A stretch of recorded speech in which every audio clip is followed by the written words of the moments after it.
They went to so many parties. They went to places like Chelsea Clinton's wedding. You know, you can see Ghislaine lurking in the background like some sort of perverse Where's Waldo, you know, in all of these pictures of recent world history. And really, after his indictment, it should have been center stage. But instead, he was just reintegrated into high society. The scheme that Jeffrey had, and you know, with all the people that he knew, and the fact that he always had these young women and girls around him, you know, constantly, it was almost as if everybody knew about it and accepted it.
Katie, Emily S. wants to know the strangest part of going to a dinner party at Jeffrey Epstein's house.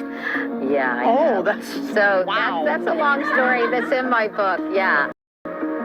George Stephanopoulos, another top TV news anchor.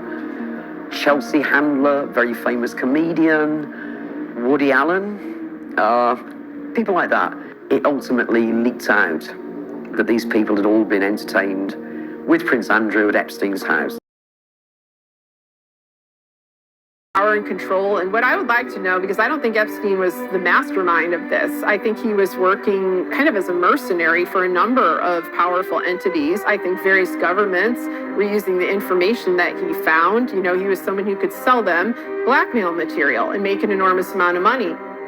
Many people know about Epstein's Black Book, which was unearthed by Nick Bryan.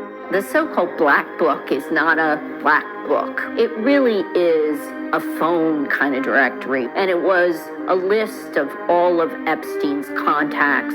There were some famous people on there. There were a lot of phone numbers on there for Donald Trump.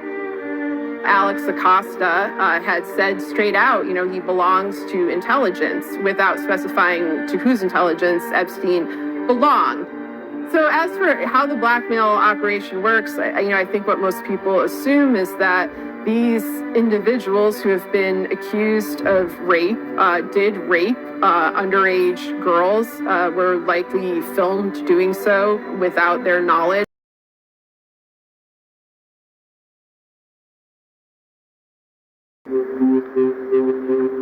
I don't think the general public really was aware of him, but everybody in the journalism world knew about Jeffrey Epstein. And his story wasn't a new story. There were pieces of it that were covered extensively throughout the past decade. I think most of the coverage was sort of like, it was very tabloid, whether it was on like Gawker or Jezebel, but even earlier than that in the Post. There's a template that the news media follows, you know, where they present him as a philanthropist, as a Gatsby-like figure, as this kind of mysterious billionaire, and no one knows quite where he gets his money, but he's so much fun. I think the media failed to cover much of the Jeffrey Epstein case from the beginning and covered up either through omission or purposefully a lot of his crimes. And Amy Robach thing with Epstein, right? You know, where interviews with Epstein victims didn't get published. I've had the story for 3 years. Then the palace found out that we had her whole allegations about Prince Andrew and threatened us in a million different ways. Vicky Ward is one of the reporters. She worked for Vanity Fair, who talked about how her Epstein piece, it was either heavily censored or it was killed. He and Graydon Carter, Vanity Fair editor, had a private conversation, after which the women were removed from the story. A lot of times it wasn't him silencing the journalists, for example, it was their editors. So maybe the question is, why were journalists editors and then their publishers silencing their journalists from writing pieces about him? That seems to be a bigger question. And I think if someone looked into that and got those answers, that would maybe tell us more about how Jeffrey Epstein operated. I think it's disgusting that they decided to just sit on that information, which they had all of this time. It's immoral on a human level, but it also, stopped the story, I think, from taking on the kind of life that it should have. So the picture was taken the second weekend of December. We assumed it would run straight away. It didn't, and it was like a bit disappointed because it was an easy story to get in the paper. Anyway, it didn't run the next week, and it didn't run the next week. And it was like, what? Christmas came and went. It finally ran in February, last week of February 2011. So a good 6 weeks later, I think there was some pressure from the palace on the editors of the News of the World to not run the picture. I don't know that for a fact because I wasn't there, but it just seems so strange. It was several weeks before the story ran. It didn't even run on the front page, and I think it was something like the prince and the pedophile. You think you could now be banging 24-year-olds? Oh, absolutely. I have no trouble. Would you do it? I have no problem. Yeah, do you have an age limit, or would you? No, I have no age. I mean, I have an age. I don't want to be the like upper bracket, Congressman Foley with 12-year-olds. When you're a star, they let you do it. You can do anything. Grab them by the pussy. You can do anything. That's what you said, correct? Well, historically, that's true with stars. It's true with stars that they can grab women by the pussy? Well, if you look over the last million years, I guess that's been largely true. Not always, but largely true. Unfortunately or fortunately.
We may never know the true extent of these crimes or everyone who is on the list. This is like the multi-headed serpent. You cut off one head, another will take its place. Still, we can't give up even if we get one is a win for us the people.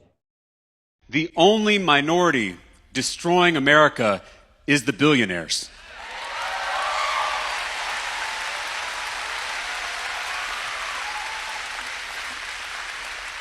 Trans people are 1% of the population. Muslims are 1% of the population. Undocumented people are 1% of the population. We are focused on the wrong 1%.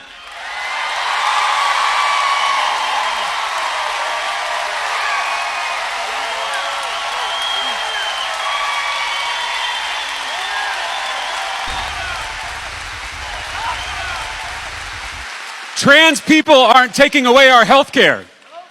Muslims aren't defunding our schools. Immigrants aren't cutting taxes for themselves and their rich friends. It's the billionaires and their puppet politicians. The culture wars are a smokescreen. So many of the divisions in this state and in this country are manufactured by billionaires who want us fighting each other instead of fighting them. They want us looking left and right at our neighbors instead of looking up at them. The biggest divide in our politics is not left versus right, it's top versus bottom. you go through these stories and over again, you get this theme of this very dark theme of children that are being raped, right? And it's incestuous. But like I said, while they're talking about Jeffrey Epstein, like, why do we keep coming back to this theme? And why does it seem that the media is colluding to cover that up? Like, I thought no matter where we were on the spectrum, left or right, like when it came to children, whether it's murder, rape, like we all were on the same page that like we have to defend innocent lives. And so then you have to press further and go, what is the theology here? Because everything, as my husband has taught me, is a theology. They're being guided by a theology.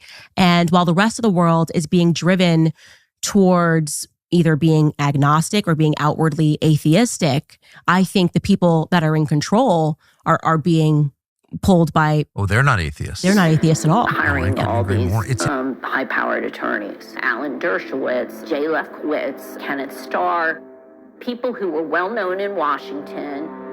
Alex Acosta, the U.S. prosecutor in Miami, had also worked at this same firm that Jay Lefkowitz and Kenneth Starr worked at, which was Kirkland and Ellis. So these were all a web of people that knew each other through legal circles and were somewhat friendly with each other. So he carefully chose all these people for a reason and for their connections and their influence and how they were going to help him